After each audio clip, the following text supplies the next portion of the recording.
This is the Baymall Podcast with Marty Solomon. I'm his co-host, Brent Billings. Today, we're talking about the creation story in Genesis 1 and the foundation it lays for understanding the scriptural narrative correctly. This is a pretty great place to begin. Pretty foundational lesson for our study, Brent. Indeed, episode 1 is where it begins textually, but for our podcast, we did lay quite a bit of groundwork in episode 0. So if you're coming here and you're like, well, why would I begin anywhere other than episode 1? There isn't an episode 0 that kind of lays out the broad cultural differences between our understanding of the world versus the biblical understanding of the world. So episode 0 is going to be really helpful for understanding what's going on. Not necessarily you have to do it, but it's going to be a huge advantage if you do engage that episode. And if you've been with Baymall for a while, or even if you haven't and you're just like, what is this thing? What is going on? Where do these people come from? Why are they doing what they're doing? Episode -1 is going to walk through a little bit of Marty's history and my history and how this whole thing came together, why we started a podcast in the first place, why we're re-recording these first episodes. And if you're going through our podcast quickly, and you're in the middle of this season where we're updating these lessons and these teachings, you may run into a point where you get ahead of us, and because we are releasing these one a week. So you'll notice that very quickly because the music will be different, will probably sound a bit different. So if you want to understand all of that and what's going on there, episode -1 will have all of those answers for you. So with that disclaimer out of the way, let's get into this conversation, Marty. Do you think we sounded a little different when we were younger lads, Brent? Oh, yeah. And our recording environment was different. Yeah. Goodness. I shudder to think about the contrast for somebody who is hearing this now and then they hit an episode where it's from 8 years ago and we're just different. With that, we'll dive right on in. Before I get started with this one, I'm going to give a citation, a credit of what highly influenced this lesson for me. Not totally in its entirety. There's going to be some work at the end of this episode today that I pulled from even other teachers, but especially the first half, first 2/3 that we're going to talk about today. I heard years and years ago, it would have been 2000. What did you tell me, Brent? It was like 2005? 2006. I tracked it down. It's either June or July of 2006. Yep. I want to say it was June. And I jumped in a car after preaching at church one day, and we drove all the way from Boise, Idaho to Colorado Springs, me and a buddy of mine and my wife, and we went and saw Rob Bell there. It was at the Black Sheep. There was a bar there called the Black Sheep, and he did a presentation called Everything is Spiritual. And it was his very first one. He's had a few iterations of that since then. And that's where I heard a lot of this content for the very first time. And even what you see online, you can find it on YouTube and those things, and you can watch that very first old version of Everything is Spiritual. And the one that I heard isn't even the same as what you'll find recorded in the produced version that you might find online. When I was there, it was one of the opening shows, I believe, of the tour, and he was doing a couple different things that I think he ended up changing later. And this was before Rob Bell was such a provocative name. You can probably just please save your email for that. The one thing we're not going to do on Baymall is we're not going to do categories. Like these are good teachers and these are false teachers. Like these people have it right and these people have it all wrong. Like we're gonna think critically along this journey, and we're gonna look for good critical thinking. We're gonna find truth wherever we can find it. As far as I'm aware, Brent, outside of Jesus and the teaching of the apostles, I'm not aware of any human being that's had it flawlessly correct. So we're just not going to do the why would you quote him, and we're just not going to do that. So you'll hear me reference him a handful of times throughout the journey, and you can just brace yourselves for that. And that's I want to give proper credit. If somebody were to see me do this, and they had seen that presentation, and they knew that they had seen that before, and I didn't give credit to that, I just have no interest in plagiarizing something because of how that reference might offend somebody. So that's why we do that right up front. Yeah, well, and I'll just say that even the apostles had some pretty intense conversations among themselves. So outside of their apostolic teaching, they seem to be some pretty human beings. Yeah, and so, you know, some of the things that we're going to reference, I like to call what we offer in our show notes and other places referenced resources rather than recommended resources, because the level of recommendation that something may be, like there might just be a little gem and it's just like 5% of what we're making a reference to, and the rest of it we would throw away, and other stuff might be 95% recommended, but then there's just this one little thing that just kind of spoils it feels like it spoils the rest of it, but it's like, okay, but we still want to take the things that are useful to us out of there. And so hopefully most of the things we reference are going to be, you know, heavier on the like, yeah, most of this is really good, but we're going to find stuff that's useful and truthful wherever we can find it. So there's some work that you might have to do as far as separating different things, but yeah, we would just want to be honest about where we're getting this stuff from. Absolutely. With that, here we go. In the beginning, God created the heavens and the earth. So in the beginning, God, Elohim is the word that's used there. Elohim is the word for God. Elohim created the heavens and the earth. Now the earth was formless and void. And the Hebrew expression for formless and void, Brent, can you remember? Tohu vavohu. Tohu vavohu. That is a fun phrase to say. And it is chaotic nothingness. And so we translate it formless and void, wild and waste. We translate it a lot of different ways, but tohu vavohu. If you were to put nothing, this is my favorite explanation. If you put nothing in a blender and hit whip, you get tohu vavohu. And everybody says, but you put nothing in the blender. And I say, absolutely. It's nothing, but it's even worse. It's chaotic nothingness. That is tohu vavohu. So in the beginning, Elohim created the heavens and the earth. The earth was tohu vavohu, and the ruach, the spirit, ruach is the word for spirit. The spirit of God hovered. Merachefet is the word for hover. It hovered over the waters. There's a species of dove over in the Near East, Brent. It hovers in a single spot, like just almost like a hummingbird. Like you're used to a hummingbird just kind of like flitting into an area, just staying there. But its wings are moving like 1,000,000 miles an hour.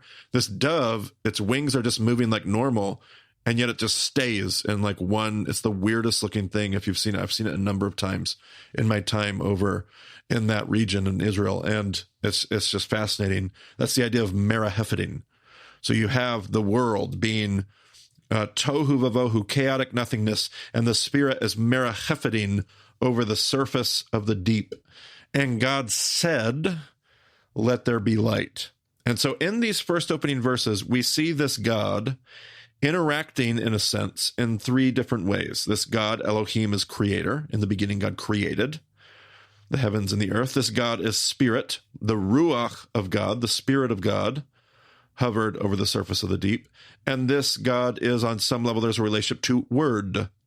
So creator, spirit, and word. And God said, let there be light. So there's creator, there's spirit, and there's word. There is this threeness to this God kind of right off the bat. And Brent, I'm just going to let you, how about you just read us the creation story? Pick up there at the beginning and send us through whatever it is, chapter 2, verse 3. Yeah, a couple notes before we do that. There is a presentation for this episode. So it's a PDF of some slides, and you know those things that Marty just said, those three elements that you see with Elohim. That is your first slide, and then the second slide is going to be the different days of creation, so you can follow along with that as I'm reading. Show notes, by the way, in your podcast app. Usually you scroll down or swipe sideways or something, but you should be able to find those links in there.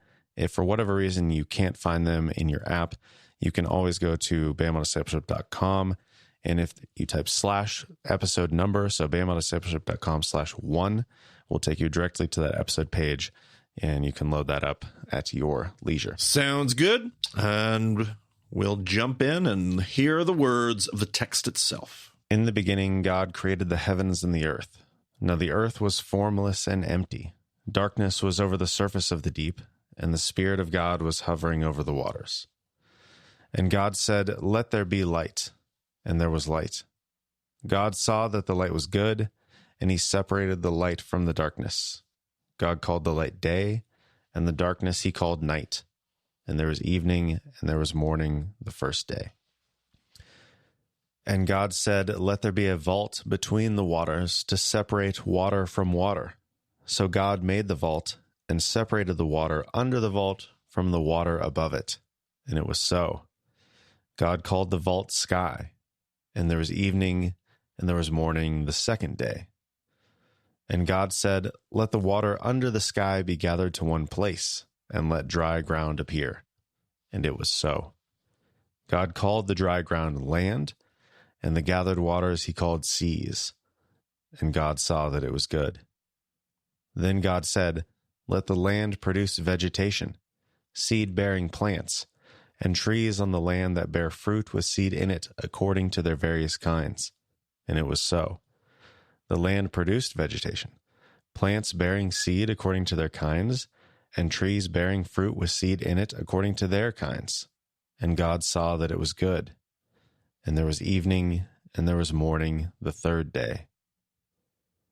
And God said, "Let there be lights in the vault of the sky to separate the day from the night, and let them serve as signs to mark sacred times and days and years, and let them be lights in the vault of the sky to give light on the earth." And it was so. God made two great lights, the greater light to govern the day, and the lesser light to govern the night. He also made the stars. God set them in the vault of the sky to give light on the earth, to govern the day and the night, and to separate light from darkness. And God saw that it was good. And there was evening, and there was morning the fourth day. And God said, "Let the water teem with living creatures, and let birds fly above the earth across the vault of the sky." So God created the great creatures of the sea, and every living thing with which the water teems and that moves about in it according to their kinds, and every winged bird according to its kind. And God saw that it was good. God blessed them and said, "Be fruitful and increase in number, and fill the water in the seas, and let the birds increase on the earth." And there was evening, and there was morning the fifth day. And God said, "Let the land produce living creatures according to their kinds, the livestock, the creatures that move along the ground, and the wild animals, each according to its kind." And it was so. God made the wild animals according to their kinds, the livestock according to their kinds, and all the creatures that move along the ground according to their kinds. And God saw that it was good. Then God said, "Let us make mankind in our image, in our likeness, so that they may rule over the fish in the sea and the birds in the sky, over the livestock and all the wild animals, and over all the creatures that move along the ground." So God created mankind in his own image. In the image of God he created them. Male and female he created them. God blessed them and said to them, "Be fruitful and increase in number. Fill the earth and subdue it. Rule over the fish in the sea and the birds in the sky, and over every living creature that moves on the ground." Then God said, "I give you every seed-bearing plant on the face of the whole earth, and every tree that has fruit with seed in it. They will be yours for food. And to all the beasts of the earth, and all the birds in the sky, and all the creatures that move along the ground, everything that has the breath of life in it, I give every green plant for food." And it was so. God saw all that he had made, and it was very good. And there was evening, and there was morning the sixth day. Thus the heavens and the earth were completed in all their vast array. By the seventh day, God had finished the work he had been doing. So on the seventh day, he rested from all his work. Then God blessed the seventh day and made it holy, because on it he rested from all the work of creating that he had done. And that is a beautiful story. I mean, it's obviously a beautiful story because it's the first story of the Bible, but it's even just a beautiful story as a piece of literature. Like, this piece of literature is a form of poetry, and every literary scholar that I am aware of that takes that work seriously in a peer-reviewed context Notice this is poetry, whether it's Mesopotamian, Sumerian, there might be some complexities and nuances, but this is poetry, and that's helpful for us as we look at it. And that strikes us as odd sometimes. Sometimes people want to push back against poetry as if poetry means it's not as good or not as true or that it didn't even happen. And that's kind of beside the point. The form of literature itself is poetry. It has a cadence to it. It has a rhythm. Day 1, light and darkness. Day 2, sky and waters. Day 3, land and seas. The sun, the moon, and the stars in day 4, birds and fish in day 5, beasts and humans in day 6, and then 7. There's a back and forth. There is a poetic cadence to the whole thing. There are refrains, Brent, that kind of help indicate that what we're working here is a cadence and more poetry. Did you notice any things that got repeated over and over again? I mean, evening and morning is the one that kind of stands out the most. It is the one that stands out the most. It also is phrased a little odd. I think we're used to hearing it if we're used to the biblical story at all, but it's backwards if we pay attention to it. Like, we talk about days in terms of morning and evening, and yet this story keeps saying evening and morning. Why is it backwards? We might come back to that a little bit more. Did you hear any other refrains in there? The fact that it was good. Yes. Comes up quite a bit. Absolutely. It's this goodness after each day. Actually, it's missing on day 2 if you're paying attention, but it gets 2 of them on day 3. But I digress. It was good, day 1. It was good. It was good. It was good, day 4. It was good, day 5. It was good, day 6. There's this, at the end of creating mankind, at the end of creating humankind, God steps back and says it's tov meod, which is in the Hebrew, very good. Tov is good. Meod is very. God steps back after making humanity and says it is very good. So this poem has a repeated cadence of goodness. There is a goodness worked into this poem. I would say that there's kind of like 2 different energies in this poem. On the one hand, this poem is about creation. So it's about creating. But the thing that really stands out at the end of the story is what, Brent? The fact that God rests. Resting.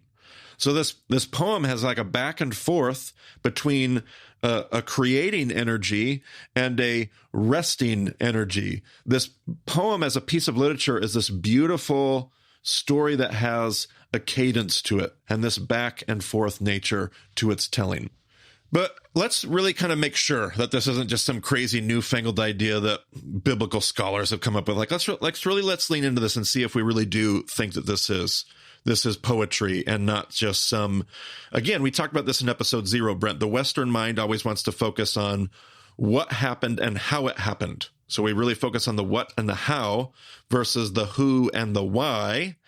And we've gotten into that with the creation story. We often talk about the what and the how. It's about the facts. It's about the facts of creation. What happened factually and how did it take place? And yet this story doesn't seem to be concerned with that because it's not doing a very good job if those are its concerns. I'll give you some examples. There's light without the source of that light. Light is made in day 1.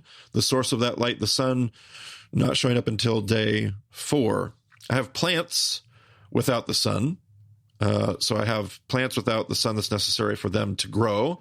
I have days. How have we always measured the day, Brent? By the sun. Throughout all of human history, we have measured days by the movement of the sun. Whether we knew it was us moving around the sun or the sun moving around us is beside the point.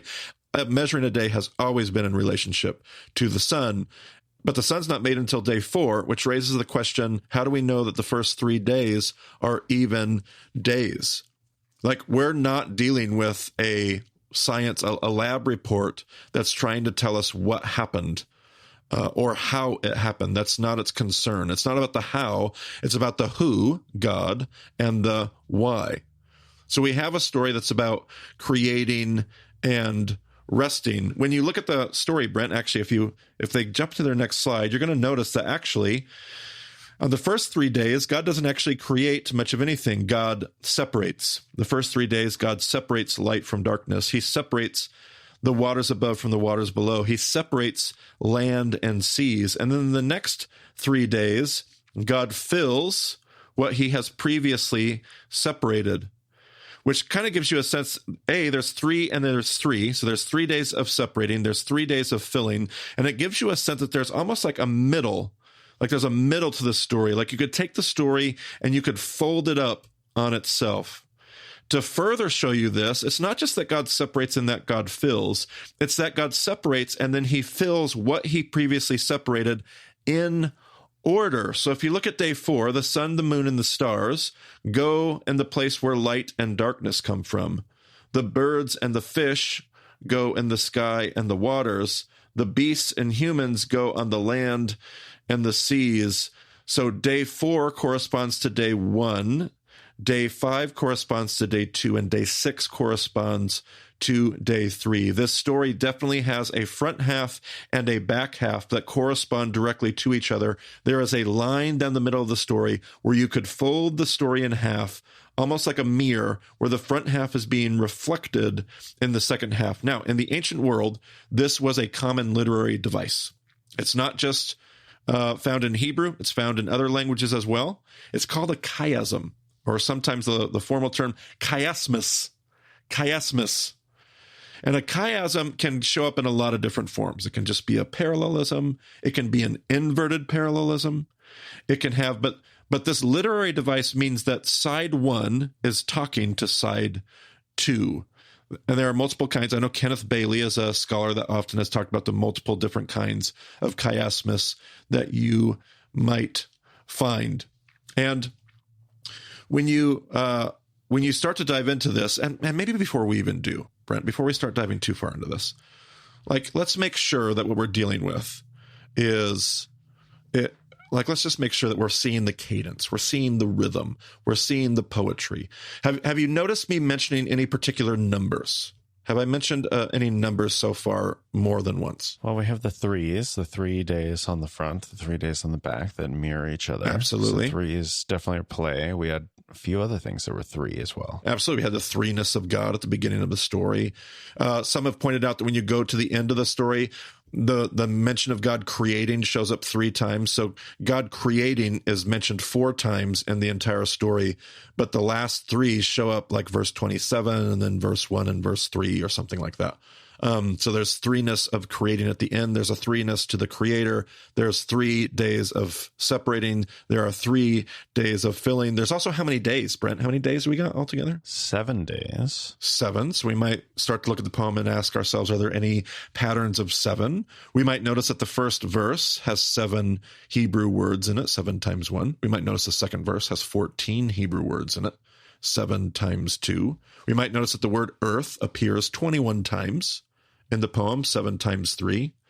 There are 35 words in the 7th verse, 7 times 5.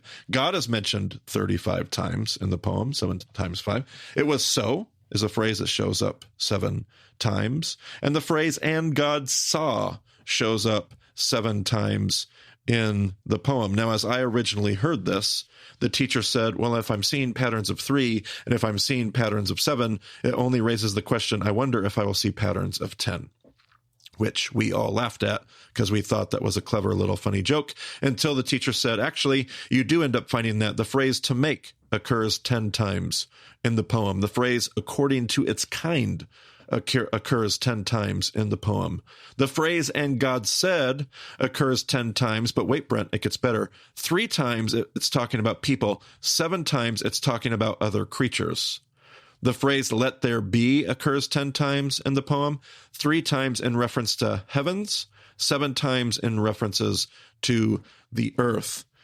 You have 3s and 7s and 10s. You have literary devices. You have a mirror down the middle. This is a striking piece of literature. This is a beautiful piece of literature. This is a stunning poem. It's not a scientific lab report. It's not trying to tell us exactly what happened and the facts of how it happened. It's trying to tell us something even bigger and even better. It's a chiasm. Now, when the ancient audience encountered a chiasm, they knew what to do with it. A chiasm was like a treasure hunt. In the ancient world, Brent, the Eastern thinker believes that you will have a more intimate interaction with a learning lesson. You will be transformed if you can discover something versus simply being told something. Like in the Western world, we like to just tell people. It's about information. It's about information distribution. We're just trying to give you the information. Give it to you, get you to memorize it, that kind of stuff. The Easterner believes I will understand that information on a deeper, more intimate level if I can discover it. And so the Easterner isn't just trying to tell us how it is. The Easterner is trying to somewhat bury it. Now, this isn't Bible code. Do not mishear me. Chiasmus is not Bible code. Chiasmus is well documented in lots of Eastern languages, even some Western languages. It's a literary device, and it's employed on purpose so that the reader can discover something. We talk about Easter eggs being hidden in movies or music. It's the same idea. The author is burying something, some treasure that the author wants you to find. Now, when you find that you have a chiasm, the chiasm can often be, like we said, different things. Brent, on the next slide, we have some versions of chiasm. A chiasm can be ABC, CBA. That's called the inverted. That's an inverted chiasm, ABC, CBA. A chiasm can be non-inverted. It can just be parallel. It's ABC, ABC. If you go to the next slide, you'll see it in just a different form, ABC, ABC. If you go to the next slide, ABCD, CBA. It can be inverted. It can not be inverted. Genesis 1 happens to be both, Brent, if you can believe it or not. This is not the easiest chiasm to see. It's kind of weird that Genesis 1 introduces us to chiasm, and it is a complex, complicated chiasm. It is both ABC, ABC, and it is also ABCDCBA. What do I mean by that? Well, I told you that day 4 corresponded to day 1, day 5 corresponded to day 2, and day 6 corresponded to day 3. That tells me it's an ABC, ABC chiasm. But if you look at the very form, just the very structure of the chiasm itself, like if you were to look at your NIV Bible, Brent, you'll see that day 1 is what I like to call a baby paragraph, and day 2 is a mommy paragraph. Day 3 is a daddy paragraph. Day 4 is a daddy paragraph. Day 5 is a mommy paragraph. These are very technical theological terms, by the way, for you. Baby, mommy, daddy. Daddy, mommy, and then day 6, it would be a baby paragraph, wouldn't it? If it wasn't for the creation of what, Brent? Of humanity. Yeah, humanity, which I mean, if you're reading this, especially in our modern scientific era, like just lump humans in with the beasts of the field. We're like the beasts of the field. Like the story seems to awkwardly want to make humanity not a beast of the field. But if you were to take humanity out of the story, like if you were to take that paragraph of the creation of humanity, just pull it out, just kind of pluck it up, then you have baby, mommy, daddy, daddy, mommy, baby, and you see the inverted nature of this creation tale, this creation chiasm. And when you do that, what you can do is you can actually find the center. When you find an inverted chiasmus, an ABCD CBA chiasm, that's a literary device that points you quite literarily, to the middle of the story itself. It's like an arrow pointing you towards the center. And this can function in a lot of different ways. We're going to study a lot of chiasms before we're done. Brent, lots of them. In this case, you could take Genesis 1 and you could count the Hebrew words. Again, you have to keep the humanity paragraph kind of plucked out, remove that. But I've had multiple grad students do this and confirm it. Brent, you said you've done this before. You've actually counted Hebrew words to find the middle. Yep, I did it myself. It does work. Verified by the Brent Billings. And you can get to the center, and what you find at the center is the Hebrew word moadim. The Hebrew word moad is the root word there. Moad, which is the word for season. Moadim is seasons. In this NIV, this newer NIV, it translated it sacred times, I believe. Brent, is that correct? Yes, sacred times, which initially I kind of felt like, feels weird, but it actually works in some ways too. It does. By the time we're done here, I think we'll end up having appreciation for that translation. It used to be seasons in the old NIV. It's when God creates, and it's right where you'd want it to be. Brent, if there's 7 days, where would you want the middle of this chiasm to land? Right on day 4. Like right towards the beginning of day 4. That's where it needs to be. Well, sure enough, the middle word in Genesis 1, Moadim, shows up when God creates the sun, the moons, and the stars to govern the days, the years, and the seasons, or however, do you have that verse in front of you, Brent? It says, let them serve as signs to mark sacred times and days and years. So in this translation, it would be sacred times would be the word Moadim. Now, the word Moad and Moadim is one of 4 words that Judaism will use for Sabbath. not the Sabbath. There are 4 different words that refer to different kinds of Sabbath, Brent. There's a word that means the Sabbath, like the Sabbath. Start at Friday sundown, go until Saturday sundown, the Jewish Sabbath. There's a word for the Sabbath, Sabbath. There's a word that just means just stopping, ceasing. There's a word that word means to Sabbath, to stop. And that's another Hebrew word. There's a word that talks about any non-seventh day of rest. So if you are following the Jewish calendar, you might have Jewish holidays that fall on like a Tuesday. And it's actually like Yom Kippur is an absolute day of rest, complete day of rest. And yet it's not the Shabbat. It's not the Shabbat that happens every Saturday.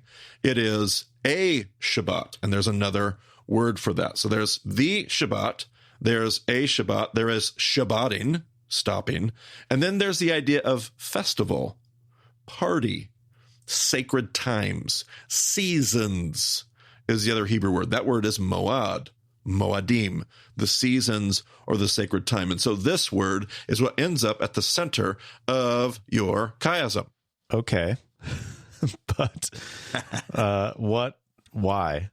What does that even mean? Feels a little anticlimactic, doesn't it, Brent? It doesn't. It's like, yeah, we did all this work. We dug for the treasure. We found the treasure. The metal detector is going off. We pull it out of the sand and it is Moadim. Like, come on, like what is this all about?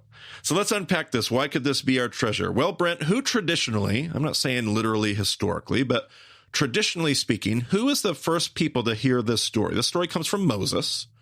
And who would have been the first group of people to hear this story told this way in the books of Moses? So the Israelites who are in the desert with him. Yeah, they've arrived at Mount Sinai. Moses goes up on the mountain. He comes back down with the Torah.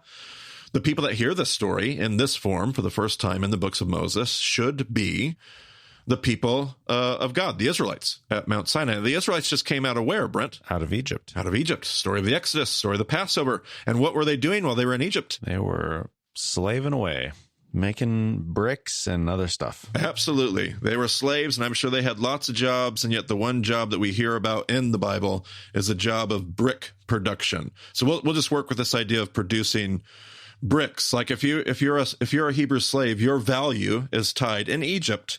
Your value in Egypt as a Hebrew slave is tied to brick production. How many bricks can you make? That's what Egypt wants to tell you. That's where your value lies. How many bricks can you make? You are a brick maker, and your value is tied to your brick production. Even if you somehow find a way, Brent, to resist this narrative, this imperial narrative from Egypt, even if you find a way to say, you know what, I don't buy that. I know my value is not found in my brick making. On a very practical level, your value is still found in your brick making, because if you stop making bricks, are you of any value to the empire, Brent? Not really. They're probably not going to keep you around for very long. And if you're not around making bricks, then you can't be of much use. If you're done away with, you're of no use to your wife and your children.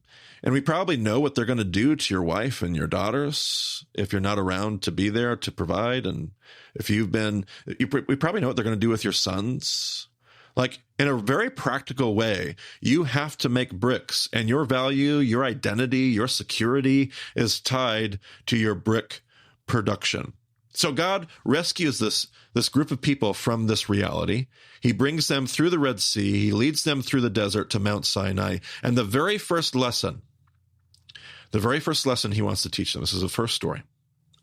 The very first, like of all the things that God could teach them when he comes down, when he sends Moses down the mountain, like, where is he going to start this whole story? The very first lesson he wants to teach them is, I need you to know how to take a break. We said this story was about creating, and this story was about resting. We said that at the end of this creation story, God has to rest. The middle of this story is about festival, party. The word at the center of this story is moadim. It's about parties and festivals. I need you to know how to party, God says. I need you to be reminded every single week with Sabbath that you are not valued because of what you produce, but because of who you are. And this is why there's that awkward blurb, that awkward presence, the creation of humanity in the story, because this story is primarily about our place in it. Genesis 1 is being told for our benefit to tell us about who we are and our place in creation. You are not valued. You are not worth something. You don't have value because of what you do and produce. You are valued because you are a part of God's good creation. And God says, I know you've been making bricks every single day, every day, every day, every day. Lesson number 1 is I need you to learn how to take a Sabbath every single week. I need you to learn how to throw regular parties to remind yourself that you are not primarily a brick maker. You are not primarily a human doing. You are a human being.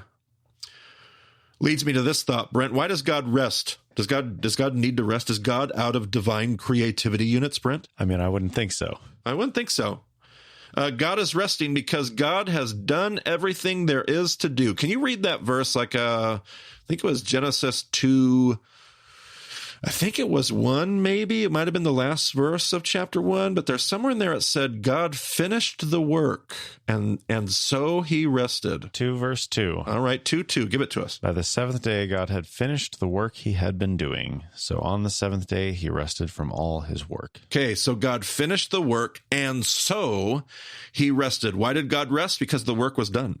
Like there was nothing. He doesn't need to rest because he's physically tired. God rests because there's nothing more to do. Nothing is missing. Nothing is lacking. The Hebrew concept here is shalom. Everything is in its proper place. There's nothing more that God could do for his creation. Part of the end of my lesson here has been shaped by a teacher that we're going to learn a lot from. I'm going to say his name a lot. It's Rabbi David Foreman. And Rabbi David Foreman had an illustration once in one of his teachings about the artist. The artist has to know when to stop. The artist has to know when to say enough. If the artist keeps creating, he's going to destroy his work of art. Like if you think about Michelangelo's sculpture of David, the famous sculpture of David. Like if there's one more chisel blow, one more strike of the hammer on the chisel, he ruins the whole sculpture.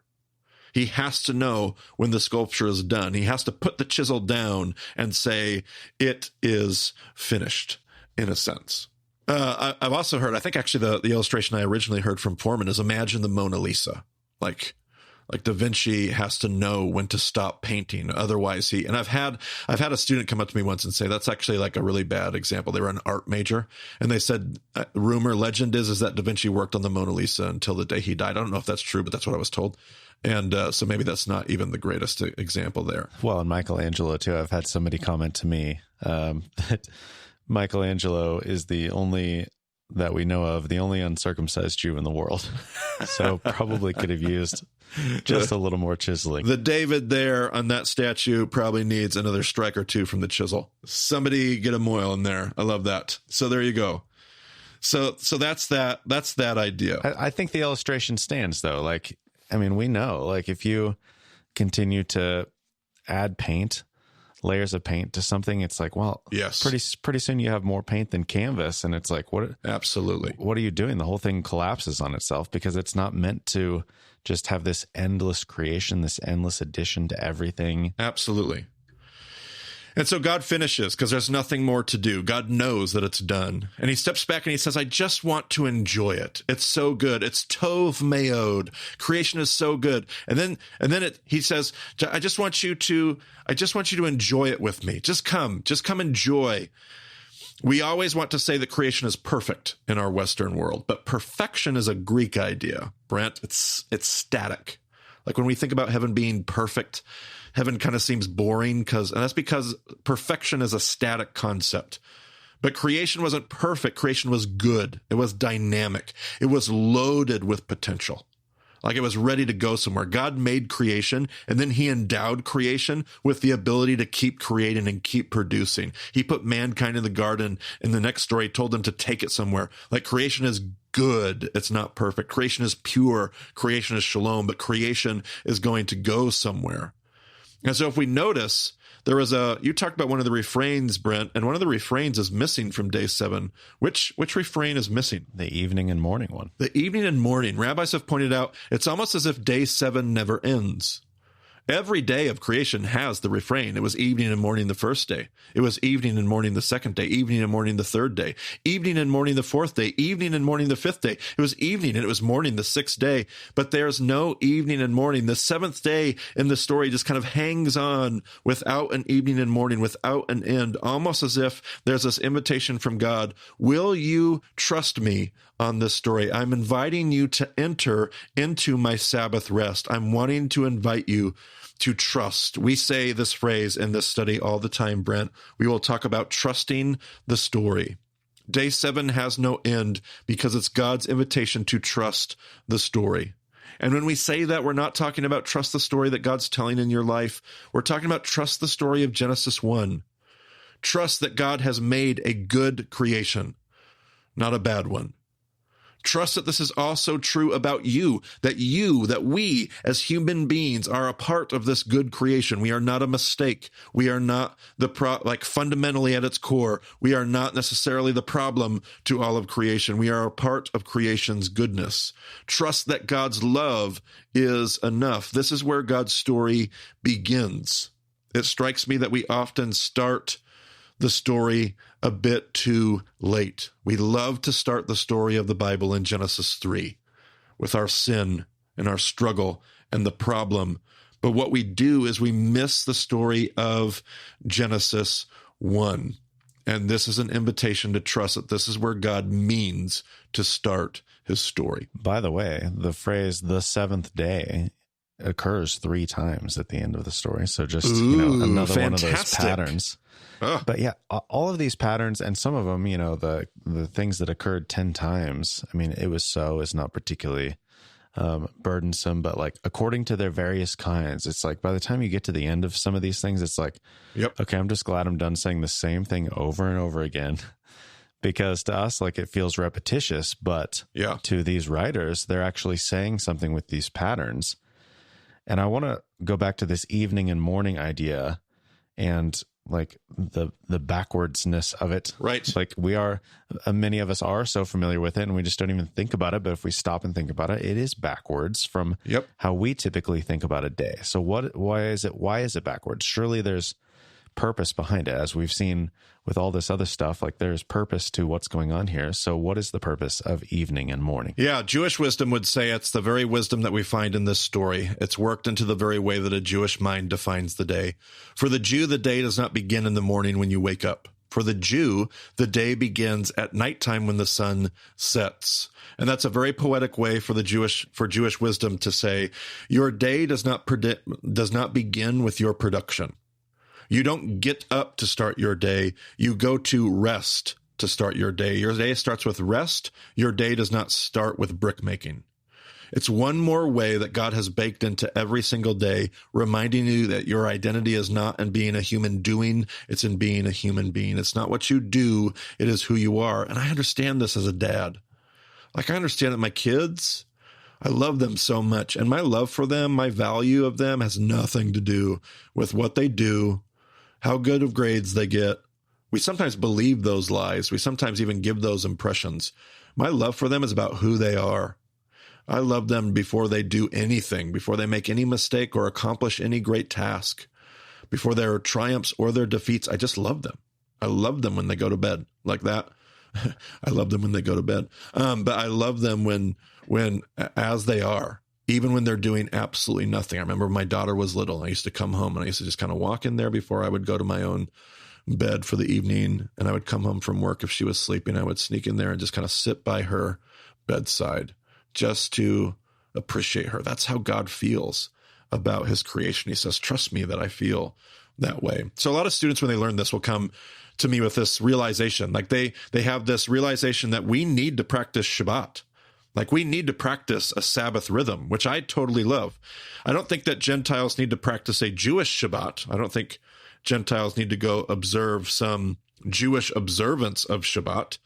But this is not about Judaism yet. It will be later in the story. This is about all of creation. This is about Jew and Gentile and livestock and land and fruit and trees and sky and rain. This is a very creation-oriented observance. This isn't just about being Jewish here in this creation story. And so, yes, I think there's this beautiful thing that we need to learn I know Walter Brueggemann has wrote about the Sabbath as resistance, I believe, is one of his books. And what an amazing idea. So my students pick up on this in the creation story. It's a way that we can tell ourselves the truth of Genesis 1, the truth of the story. And so a lot of my students will want to know, how do we practice Sabbath? My family has had a mantra since my kids were little. Since my kids were 2 years old. We said, we rest, we play, no work, God loves us. I wanted my 2-year-old, my 3-year-old children to be able to say it and understand it. So we have those 4 things. We rest, we play, no work, God loves us. It's a whole day that reminds ourselves that we are loved because of who we are. And so we don't work. There are things that we do. We rest. We sleep in. We take it easy. We get the rest that we need to remind ourselves that we're loved. We play. We play because creation is good. We pray because the center of the chiasm and the treasure is Moadim. We don't work because it's not about our production. And we do all this because God loves us. There's things that we don't do. There's a couple things that I do, Brent, that are kind of funny. There's some things that I do that bring me great joy. Like I shave my head every day. I don't know why. I hate it. I mean, I know why. I prefer the look of a shaved head. It's a style choice for me. But I hate the work of shaving my head every single day. It's so, But I get up on Sabbath, and it's the one day that I don't shave my head. And I walk into the bathroom in the morning, and I think to myself, and I look in the mirror, and I go, I don't have to shave my head today. And it brings me great joy. And it's like this reminder, like this joyful, like, God loves me. I also do things that are a struggle. Like I'm an organized freak, Brent. I love the dishes to be clean. I like the bed to be made. I like my life to be in order.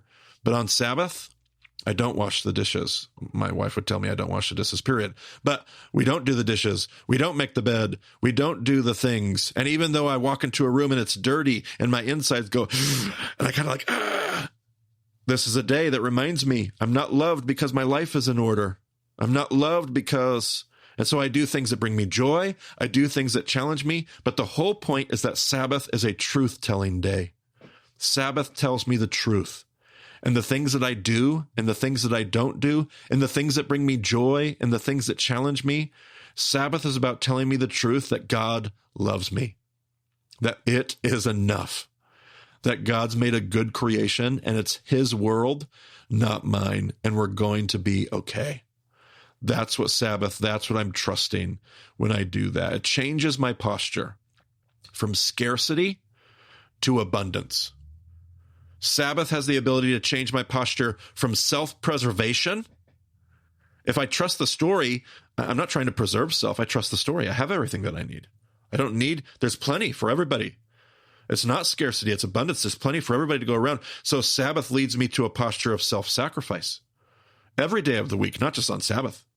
Sabbath will begin to change your heart. Sabbath will help me encounter 2 different kinds of freedom. There's the freedom that says I have the freedom to do this, so how dare you infringe upon my rights? Sabbath teaches me a different kind of freedom, a freedom that says I have the freedom to say yes and no to the things that bring life, that bring joy, that bring shalom, that bring healing. This is what we see in the life and ministry of Jesus. And Sabbath helps remind me, it helps point me in that direction. It helps get me where we're trying to go.